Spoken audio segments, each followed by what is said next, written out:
तो hello everyone. Audio video clear जा रहे सभी लोग। तो देखिए हम लोगों ने कल कहाँ तक सॉल्व किया था। कल हम लोगों ने प्रश्नावली 1.1 का क्वेश्चन नंबर 4 तक सॉल्व किया था। ठीक है, देखिए 4 तक हम लोगों ने सॉल्व कर चुका था। आज हम लोग क्वेश्चन नंबर 5वां से सॉल्व करेंगे। ठीक है, देखिए 5वां क्वेश्चन आप लोग भी एक बार पढ़िए। ठीक है, 5वां क्वेश्चन क्या है कि यह जांच कीजिए कि क्या किसी प्राकृतिक संख्या n के लिए संख्या 6n-5n हमेशा 0 पर समाप्त हो सकती है। तो चलिए इसको सॉल्व करते हैं। ऐसे एग्जाम में आने का कम संभावना है। ठीक है, देखिए एग्जाम में 1 से 4 ही तक आ सकता है। ठीक है, 5वां 6ठा 7वां ये ज़्यादा इंपॉर्टेंट नहीं है। ठीक, फिर भी हमको काम है पढ़ाना, तो फिर भी हम लोग पढ़ा देते हैं। ठीक है, चलिए 5वां को सॉल्व करते हैं। देखिए कोई संख्या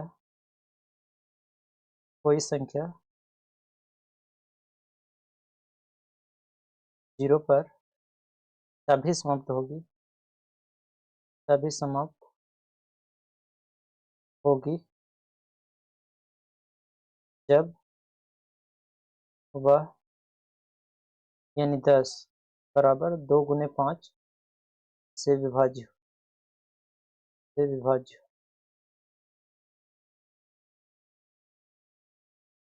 देखिए क्लियर है यहाँ तक सब लोग। देखिए कोई संख्या 0 पर तभी समाप्त होगी जब वह 10 यानी 10 ठीक 2 या 5 से विभाज्य हो। क्लियर है यहाँ तक सभी लोग का। यानी कि यानी 2 और 5 दोनों गुणनखंड हो दोनों गुणनखंड हो। तो आगे क्या हो जाएगा 6n बराबर कितना लिख सकते हैं 2 गुने 3 और पावर कितना n। क्लियर सभी लोग। इसको हम लोग अलग अलग लिख सकते हैं। ठीक है, तो अलग अलग कितना हो जाएगा 2 के पावर n और गुने कितना हो जाएगा 3 के पावर n। अब देखिए यहाँ तक सभी लोग क्लियर है। अब हम लोग लास्ट एक लाइन लिखेंगे। ठीक है, कि 6n कभी भी 0 पर समाप्त नहीं होगी।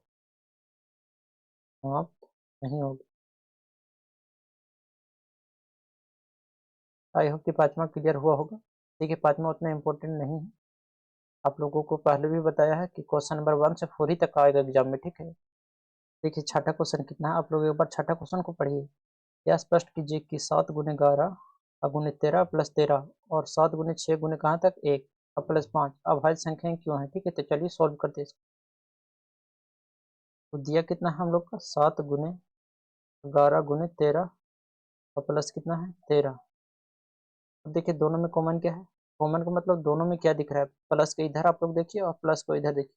दोनों में 13 कॉमन है। ठीक है, तो हम लोग 13 को कॉमन लेंगे और गुने कितना बचा 7 गुने 11 और प्लस कितना बचा 1। अब 13 गुने कितना हो जाएगा 12 सत्तर 77 एक कितना हो गया 78। यहाँ तक क्लियर है सब लोग को। अब देखिए आगे क्या है कि 7 गुने 6 गुने 5 गुने 4 गुने 3 गुने 2 गुने 1। अब देखिए 2 गुने 1 है और प्लस कितना था 5। अब देखिए दोनों में कॉमन क्या दिख रहा है 5। प्लस के इधर देखिए 5 है और प्लस के इधर भी कॉमन क्या दिख रहा है आपको 5। 5 हम लोग कॉमन लेंगे तो कितना बचा 7 गुने 6 गुने 5 तो कॉमन ले लिए तो 4 गुने 3 गुने 2 गुने कितना 1 और प्लस कितना 5 कॉमन लिए तो 1 बचा 5 हो गया। अब देखिए 5 कॉमन आ गया, सबको गुना करेंगे। ठीक है, तो अच्छा 42 और 42 चौके कितना हो गया 42 चौके 4 दुने 8 और 4 चौके कितना हो गया 16।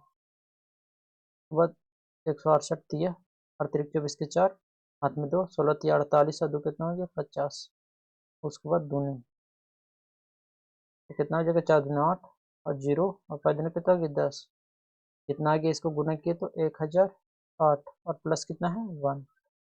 क्लियर यहाँ तक सब लोग। अब देखिए 5 गुने कितना आगे जोड़ेंगे तो 1009।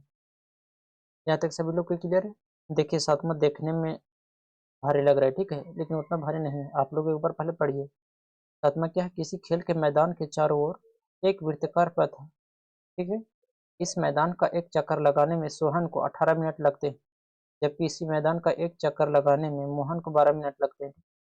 मान लीजिए कि दोनों एक ही स्थान और एक ही समय पर चलना प्रारंभ करते हैं, एक ही दिशा में चलते हैं, तो कितने समय बाद वे पुनः प्रारंभ स्थान तक मिलेंगे। ठीक है, देखिए जब तक नहीं आप लोग क्वेश्चन पढ़िएगा नहीं समझ में आएगा। तो आप लोग पहले एक बार क्वेश्चन पढ़िए ठीक है, तो चलिए हम लोग इसको बनाते हैं। तो लिखेंगे प्रारंभिक